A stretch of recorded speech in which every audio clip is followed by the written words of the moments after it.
This video is sponsored by Loot Crate, the monthly subscription service for epic geek and gamer items and pop culture gear.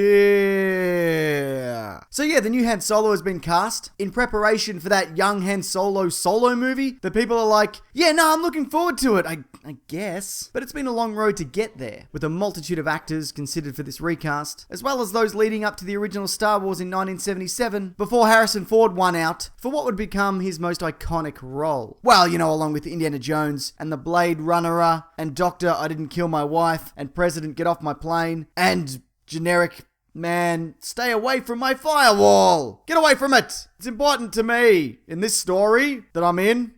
About hacking, probably. Now, originally it wouldn't have mattered so much who was the physical embodiment of Han Solo, as he was going to be this like green-skinned alien. That idea, though, that was scrapped, and a number of black actors were said to have been looked at, including Billy D. Williams, who went on to play Lando, and Glenn Turman, who George Lucas was very keen on. When Turman was asked recently what happened, he said they ended up steering away from him because of the potential controversy of a black Han Solo and a white Princess Leia. So casting continued and included the likes of Al Pacino, who said the role was his for the taking, but he didn't understand the script, Jack Nicholson, Chevy Chase, Steve Martin, Bill Murray, Robert De Niro, James Woods, John Travolta, before the wigs, Burt Reynolds, Robert Englund, who was said to be considered too young, and he also coincidentally got Mark Hamill onto the project, who was sleeping on his couch at the time. And he also mentioned that Tom Selleck was in the mix, an actor also made famous for dropping out of Indiana Jones, which then allowed Ford to step in. Perry King was also up for it, and he actually played the role in the National Public Radio adaptation. And this is kind of weird to watch. Kurt Russell's audition tape that was recently made available. What's that little droid carrying around that's so blasted important? Now, Christopher Walken, who also auditioned, doesn't have such a tape available, but here's Kevin Spacey doing a Christopher Walken impersonation, doing a Han Solo impression. It's the ship that made the Kessel Run in less than 12 parsecs. She's fast enough for you, old man. James Caan was offered the role but turned it down, saying this of Harrison Ford recently. Star Wars? Well, Did you turn that down? They didn't want an actor, that's why they got Harrison Ford. Whoa! Hey Caan, I hope your arm isn't too sore from that enormous rock he just threw. Nick Nolte was also considered, but in hindsight he said he would have been too goofy. But hearing Patton Oswalt's chilling rendition of him as Han Solo, I'm not entirely sure that's the case. Luke, that's not a goddamn space... Jesus.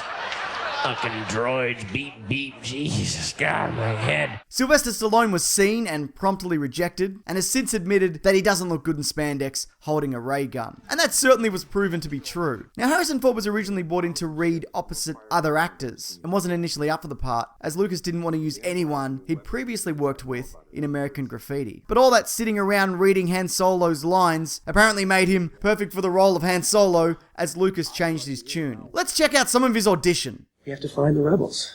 What we're carrying belongs to them. Their bases are very well hidden, son.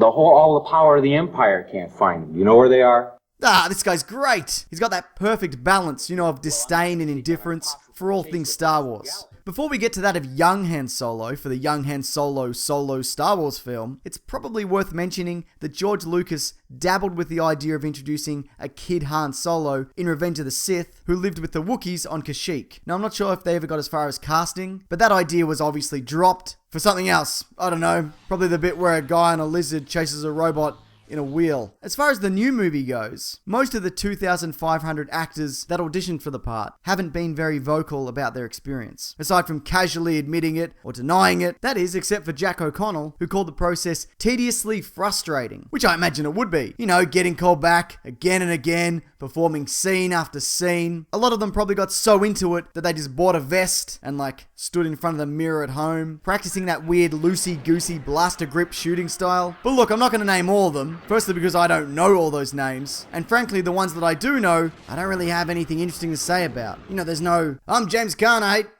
hate Harrison Ford. He's a dumb actor. He's a big idiot. I hate him. So here's a list. Man, look at all these names. There's some good ones on there.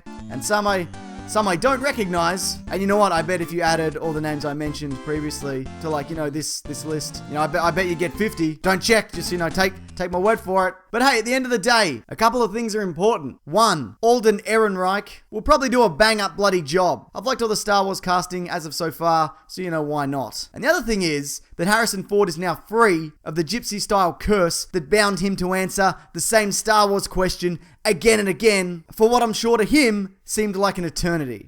Did you shoot Greedo first, or did Greedo shoot you first? I don't care. Yeah, who shot first, Greedo or Han? I don't care. Oh, great. I'm not going to ask you who shot first. I know you get the question all the time. I'm not going to go down that route. You get it a million times. But I do have a question about that. I don't care. Hey, guess what, everybody? Loot Crate! Did you know for less than $20 a month, you get 4 to 8 items that include licensed gear, apparel, collectibles, and unique one-of-a-kind items. Every crate includes an exclusive t-shirt and loot pin that you can't get anywhere else. The onslaught of big summer blockbusters makes May the perfect time to celebrate some of pop culture's unstoppable, unrelenting, and unbeatable characters and objects. There's something you can carry, something for your kitchen, a cool figure to go with your monthly tee and pin, featuring 2 Marvel items, plus Warcraft and Dragon Ball Z. No one crate should have this much power. All caps. That's what it says. I have to say, it's all caps. Power! You have until May 19th at 9 p.m. Pacific to subscribe and receive that month's crate. And when the cutoff happens, that's it. It's over. Forget it. Go home. But if you're at home, stay home. Don't bother. So make sure you head over to lootcrate.com/Mr. Sunday Movie. That's movie, by the way, not movies. I don't know why. To sign up and enter the code SUNDAY to get 10% off any new subscription. Bloody get into it. Okay, though, so here's a question. If you had to choose any other actors to play Han Solo, both originally and then now, who would you choose? And hey, if you like podcasts, which I hear you do, check out mine, The Weekly Planet, where we are one. I mean, we do one. It's on movies or whatever. It's linked below. All right, that'll do it. Thanks, everyone. Take care.